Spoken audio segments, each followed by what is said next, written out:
Did you watch that doc and have any, did you reprocess any? Avan Jogia, I'm probably saying his name wrong. He was an actor that was on the Victoria show that I think was on Nickelodeon. I'm wondering what he was from. Yeah.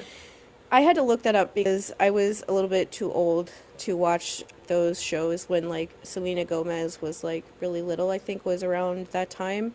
But he was on Hasan Minhaj's shows, his podcast that he does. During like the interview, one clip that I saw was Hasan asking him, like, is having a child be famous child abuse? Is that a form of child abuse? Is making kids famous in and of itself a form of child abuse? I think that's an interesting question. I think that's maybe the question. Yeah. And I think that it's only getting worse, not getting better. Like adults can't no properly handle it. No, yeah. I think it's actually getting worse. I think it is. It's not child abuse in a clinical way, in like a clinical way or a more understood way, but I think it's actually, I don't think there's enough education for someone who's saying yes. I just made a video saying yes. It is. Like, it is. Like, there are just inherently things that systems of the world that are just inherently abusive. It doesn't mean that kids can't take part in them, that you can't enjoy them while you're watching them, or that they should end or something. But it just is like the truth that there are things that are just inherently abusive, and having a child become famous when nobody thinks that children are people is inherently an abusive thing for them to be going through, and it's better to look at them like that than to act like everything is great and wonderful in their life until they tell you about it later on that it wasn't, because obviously it wasn't.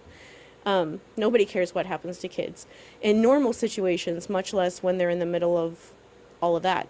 And then the other thing they said that I that I really liked was Hasan asked, did you watch that doc and have any, did you reprocess anything? Yeah, when I watched it, I was like, I don't know. There's this frustration that I have about the media in general, where it's gossip mongering and tragedy porn masquerading as sympathy. And I was like, yes, I have basically said that before. Like our patron Isa actually sent me that clip, because I've said for a while, for like the last year, I've said that there's like this weird cottage industry of people making like trauma porn out of severe trauma survivors' pain. And like Mandy watched like the first episode of the 8 Passengers documentary that the kids did. And I cannot even get myself to open up like the Hulu app to even try to watch it, because I'm like, these kids are being forced to do this and tell these stories very publicly, because like putting your trauma out there and trauma porning your life story out is the only way that they can get attention for people to listen to them, and they still don't listen to them. They did that documentary because they didn't like it that people were saying that their dad was just as culpable as their mother. And people are still saying that their dad is just as culpable as their mother, even after watching it and knowing that that's what they wanted. And so it's like, you're not even treating them like a human being. You're listening to them say things, and you're just... Contrary to popular belief, people shouldn't have to share their pain and trauma with you for you to humanize them. Just a thought. Now, nobody's talking about that documentary anymore. And that's like the general pattern, is people talk about it for like 2 weeks. They act like they care, but they really don't, because if they did, they would do something more than post a couple videos about it on TikTok and then move on. Like, they would actually know something about how these things happen, and they still don't know anything. I love when people come up to me. Like, I love when people come up and talk or like ask for a picture. That's awesome. I love that. I love talking to people about it. It's a cool thing. But it's just like a little weird when people just like watch you from afar and you know that they're watching you. It's just like, it's so much nicer to like talk to someone about it, you know? Gawking and looking from afar is different than coming up and having a conversation, being human. Exactly. Like, I mean, I don't think, like, we're all humans, right? We're all the same species. Like, I'm not any different from, nobody's any different from anyone else, you know? Really? It's just different circumstances, I guess, but, There was this post that was going around of, I figured out later on just from, like, context clues that it was him on vacation with his family at like Universal Studios in Florida or something, like somewhere warm. And because there are other pictures that other fans took with him that actually came up to him and talked to him.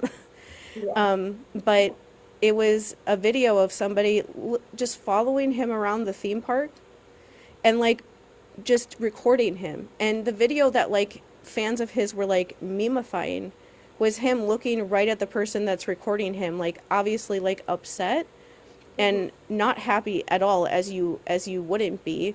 Like that's a scary, honestly scary situation to be in, because you don't know what they're going to do, especially when you're at like a freaking theme park with your family. And it's just an unsettling feeling to know that, like, to have somebody just like following you around and like recording everything you do. Like you can't really be upset like you want to, because then they're just going to post that video of you being upset on the internet to try to make you look bad. And it's just that's just a very uncomfortable feeling to be like watched all the time. And I've seen other videos of him and the other cast members like that, and other like child stars and stuff like that before. But it's just like the overall idea of like, how does somebody do that? Like, how do you see, and like there are a lot of videos like that of him when he went to like Disney World or Disneyland like a year ago when he was in LA for like casting stuff for season 2. There are all these pictures and videos of him walking around Disneyland with his family, and you could see like his other siblings in like the background of these videos and pictures that people were taking of him. And it's just like, I can like maybe psychologically understand like how that happens, but I almost like don't even want to think about it too much, because it's such a dehumanizing way to look at somebody.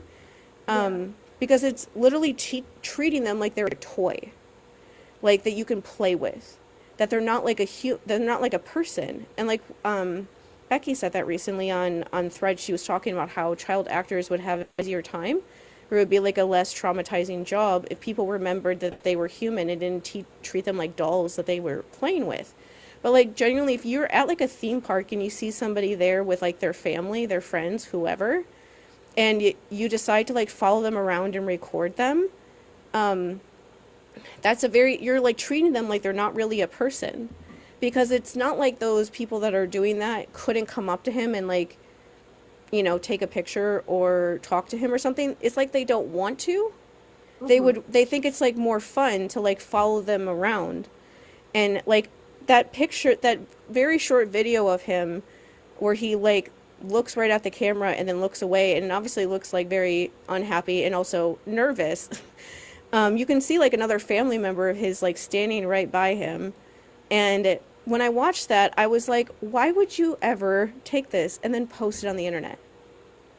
Like, what makes you want to show people that you did this? You obviously don't have any like shame or bad feelings about what you were doing. You don't see anything wrong with what you were doing, because you're now sharing it with the other people online that are fans of his, and they're turning it into like memes and jokes. His first TikTok account that he had that got deleted because it got banned weirdly after the show aired, like right after the first season was done airing last year. That I remember before it disappeared, I went through and watched. He only had like 10 videos on there, but still, I watched all the ones that he had on there, and a lot of them were from before he was like, before Percy Jackson came out, and his persona was a lot bigger. And so the first video he ever posted on there in 2022 was him duetting like an edit where somebody was editing like videos of him and his friend Momo as if they were like a couple. And he saw that video, duetted it with Momo sitting right next to him, and he wrote on the screen, "You guys know that I can see this, right?" And I was like, good boy for doing that. You're 13 years old at that time. I'm glad you already know that that treatment is not okay. And so the point I'm trying to make is that there is no way that anyone who's a super huge fan of his, even if you're a teenager, doesn't know that he doesn't like that. Yeah. He doesn't like it. the very first thing he ever told any of you really in like on the internet like that was that he doesn't like that. That was him like trying to set some sort of a boundary with his fans, being like, I don't like it when you guys speculate about me and my real life friends.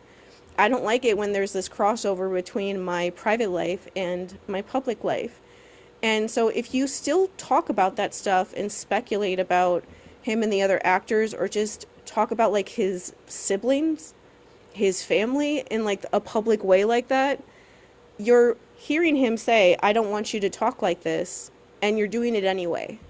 Yeah. He's asking you to do something, and you're saying, I don't care, because I want to be able to like use you in this way. And it's like, that doesn't feel very nice. Yeah.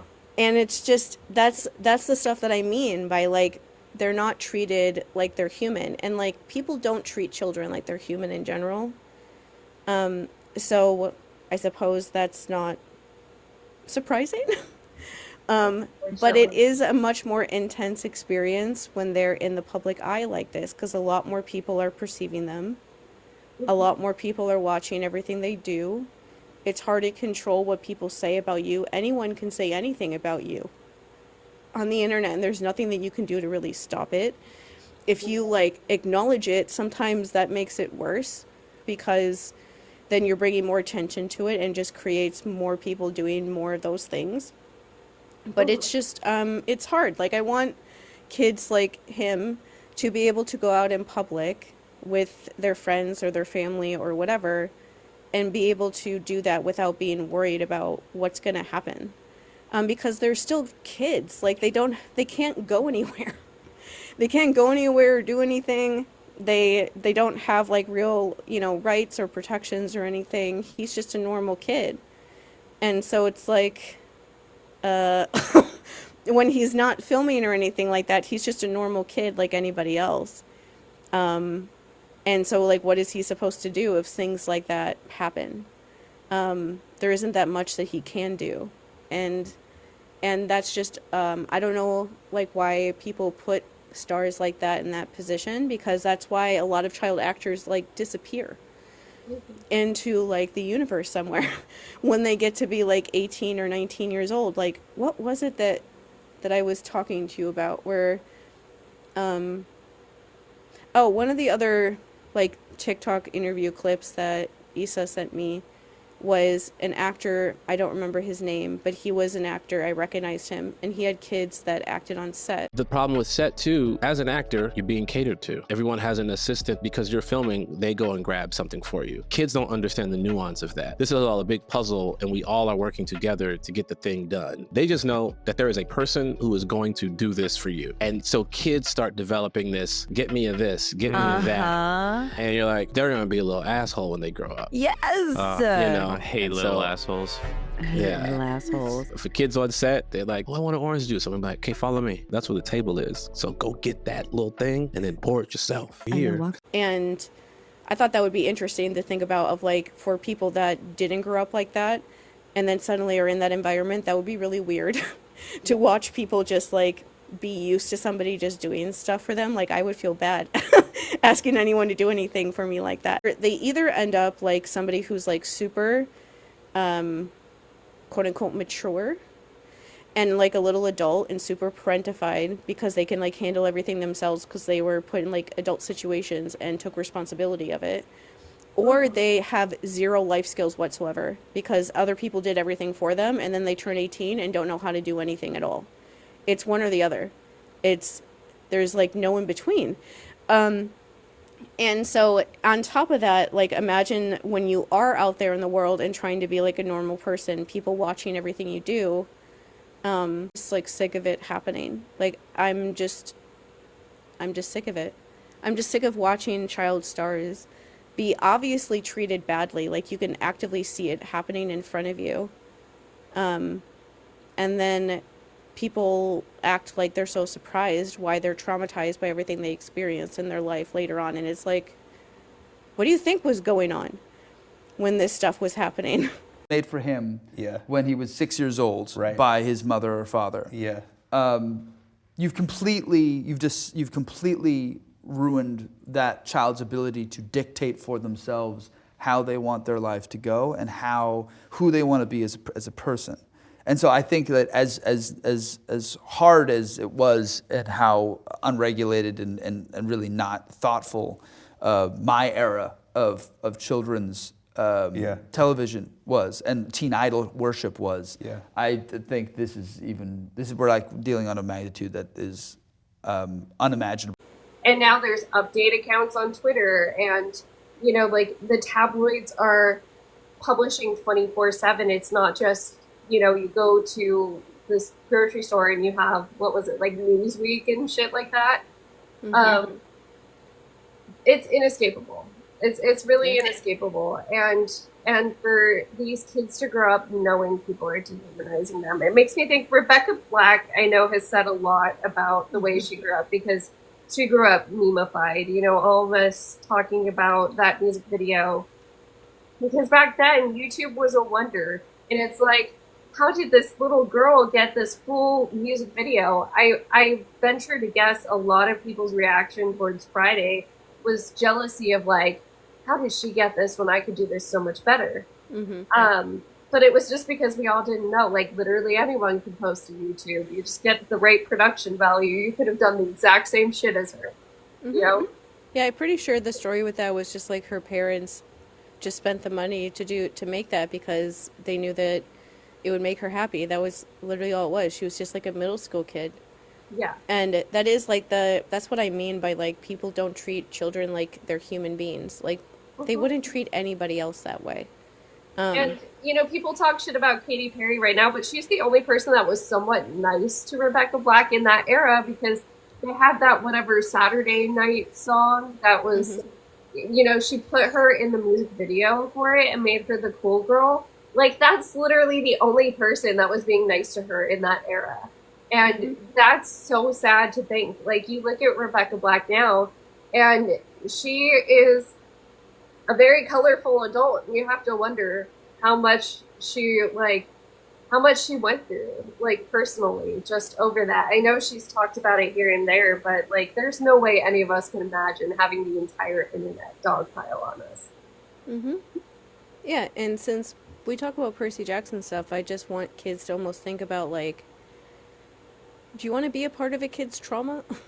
Yeah. Like you, because it's like this show's only been on for a little over a year, and in that time just the amount of things that have happened online is like already very overwhelming, just with Walker. Like, people following him and his family around, posting all of this stuff, posting photos of his friends in his tiny ass hometown that don't have anything to do with anything. People doxed his phone number and were texting him to try to find out when they were filming for season 2. And scripts, right? Like, yeah, and that's just the stuff that he said publicly. There's probably other things that have happened, obviously, that they wouldn't post about publicly. Those are just things that he has brought up.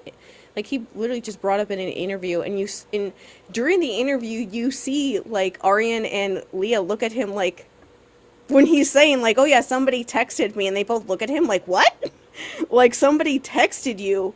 Somebody found your phone number and texted you? Like, how did they find his phone number? I still get freaked out by that whenever I think about that. And it's like, would you want somebody doing that? Like, would you want entire accounts dedicated to your family on like Instagram, posting, like, tagging you a million times a day and following you around whenever you're in public and trying to do anything to get your attention? And he was, what is happening? What is going on? What is going on? Like, what is happening? I get so freaked out when I see those pictures. Yeah, like, to give you guys an idea, like, you can have little crushes on celebrity. This was a joke. It started off as a joke, but there was a very famous Sharks player named Logan Couture. And it was my joke, like, because I want a Couture jersey, but, like, it just says the name Couture. It's not, like, embellished and stuff. And so it was, like, my little joke, and then I actually developed a little crush on him and stuff. I did not know what that man's wife looked like until I went to his farewell game. And I was like, wow, his wife is hella hot. Like I was expecting somewhat of that, but like, wow, she is smoke show. And it should honestly be like that. You know, I remember even as a kid, I was a weirdo kid, like Backstreet Boys. I didn't like them when everybody else did because I was like, all these dudes are married. This feels weird. Yeah, like I honestly resent the fact that I know the things that I do know about the cast of Percy Jackson and the Olympians because I don't want to know any of this stuff. I know it from just like scrolling on Instagram because it just like shows up and I'm like, I don't want to know this about them. I don't want to know what their parents do or what they look like or the fact that they've dated people in the past, like with Charlie or anyone else. I don't want to know this stuff. I don't want to know. I really wish I didn't know that this stuff could still be private because it is their private life. It has nothing to do with what they're doing right now. Yeah.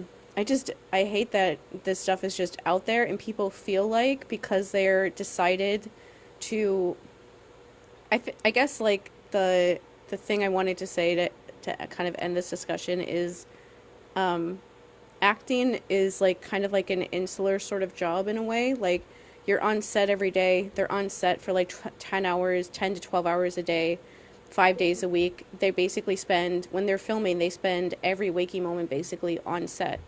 And even when they're not on set and they're like have off days, you usually hang out with people that you spend time with on set. Like when I did stage crew stuff in high school, we would spend time with people we were doing stage crew stuff with on like the weekends and stuff when we had the days off from stage crew production stuff.